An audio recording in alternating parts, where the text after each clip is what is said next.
स्वास्थ्य मंत्री सुबोध उनियाल जी का जन्मदिन है। सबसे पहले सर जन्मदिन की बहुत शुभकामनाएं। आप धन्यवाद। आप हमेशा लगातार चाहता है कि आप विवादों के घेरे में रहें, तमाम चीज़ों में रहें, लेकिन फिर भी आप किस तरह बचते हैं? देखिए, मैं ऐसा काम ही नहीं करता हूँ कि जिससे मेरे ऊपर कोई उंगली उठे। अगर मेरे कटु सत्य बोलने से किसी को बुरा लगता है तो वो कुछ भी कहे, मैं उस पर परवाह नहीं करता। विपक्ष कह रहा है कि हम 70 विधानसभाओं पे पूरे काबिज करेंगे कांग्रेस के। मेरे ख्याल से आप तो चैनल वाले एक बार सर्वे कर लीजिए, कहीं विपक्ष है क्या इस राज्य में? विपक्ष कहीं आपको दिखता है क्या? कोई 1 2 3 4 5 नेता जिनका अपने क्षेत्रों में प्रभाव है, निश्चित रूप से ऐसे नेता है कांग्रेस के पास। प्रदेश व्यापी व्यापक प्रभाव न तो कांग्रेस के किसी नेता के पास है, न कांग्रेस के राष्ट्रीय नेतृत्व पे है। स्वास्थ्य मंत्री सुबोध उनियाल जी का जन्मदिन है। सबसे पहले सर जन्मदिन की बहुत शुभकामनाएं। आप धन्यवाद। आज आपको दूर दराज से जो आपके समर्थक हैं, चाहने वाले हैं, आपको जन्मदिन पर शुभकामनाएं देने के लिए आए। किस तरह देख रहे हैं आप इसको? देखिए, राजनीति में पद महत्वपूर्ण नहीं होता। एक जन सेवक को, सामाजिक कार्यकर्ता की जो उपलब्धता है, जो उसकी अचीवमेंट्स हैं, वो होता है उसका जनता का, उसका आशीर्वाद, जनता का उसके प्रति स्नेह। तो ये निश्चित रूप से मैं इन सबका आभारी हूँ जिनका आशीर्वाद। नगर के क्षेत्र से लेकर आज यहाँ तक आप इतने वन मंत्री भी रहे और तमाम बड़े बड़े पदों पर रहे हैं, एक किस तरह देखते हैं सफर को? किस तरह का अगर कोई आना भी चाहे तो कैसे सफर तक पहुँचा जाए? देखिए, मैंने जिंदगी में 2 चीज़ों से कभी समझौता नहीं किया, स्वाभिमान से और नकारात्मकता से।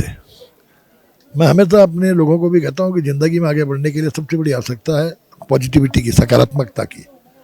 और आदमी को स्वाभिमानी होना चाहिए। जिस पे सेल्फ रिस्पेक्ट नहीं है वो कुछ भी कर ले, कितना आगे बढ़ जाए, लेकिन अगर सेल्फ रिस्पेक्ट नहीं है तो वो मतलब उसको अगर कुल मिला के अचीवमेंट पाएंगे तो जी शून्य होगा। विपक्ष हमेशा लगातार चाहता है कि आप विवादों के घेरे में रहें, तमाम चीज़ों में रहें, लेकिन फिर भी आप किस तरह बचते हैं? देखिए, मैं ऐसा काम ही नहीं करता हूँ कि जिससे मेरे ऊपर कोई उंगली उठे।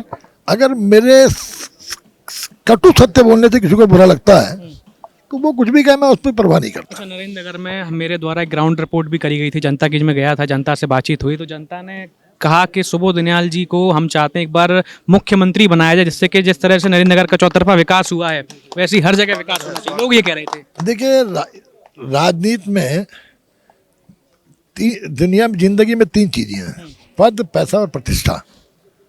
प्रतिष्ठा ये आपके कर्मों पे है और पद और पैसा ये आपकी डेस्टिनी पे है। तो मैं प्रतिष्ठा अपने हाथ में होती है, मैं प्रतिष्ठा के लिए काम करता हूँ। जनता के विकास के लिए हमेशा अग्रसर हैं आप। निश्चित रूप से देखिए, प्रतिष्ठा आपको तभी मिलेगी जब आप समाज के लिए कुछ करेंगे। अच्छा, 27 विधानसभा चुनाव में क्या तीसरी बार भाजपा सरकार हैट्रिक मारने जा रही है? विपक्ष कह रहा है कि हम 70 विधानसभाओं पे पूरे काबिज करेंगे कांग्रेस के। मेरे ख्याल से आप तो चैनल वाले एक बार सर्वे कर लीजिए, कहीं विपक्ष है क्या इस राज्य में? विपक्ष कहीं आपको दिखता है क्या? कोई 1 2 3 4 5 नेता जिनका अपने क्षेत्रों में प्रभाव है, निश्चित रूप से ऐसे नेता है कांग्रेस के पास। लेकिन प्रदेश व्यापी व्यापक प्रभाव न तो कांग्रेस के किसी नेता के पास है और न कांग्रेस के राष्ट्रीय नेतृत्व पे है। आखिरी सवाल मेरा बस ये रहेगा कि जैसे कल यूटीयू के पेपर को लेकर देहरादून में कांग्रेस ने जमकर प्रदर्शन किया, हुआबाजी करी, तो जबकि सरकार, आपको लगता है सरकार ने कार्रवाई कर दी, उसके बाद भी धन सिंह रावत का मुख्यमंत्री का इस्तीफे की मांग पर अड़ गए हैं और जैसे ही उन्होंने जंतर मंतर में भी किया, आपको लगता है सही हो रहा है?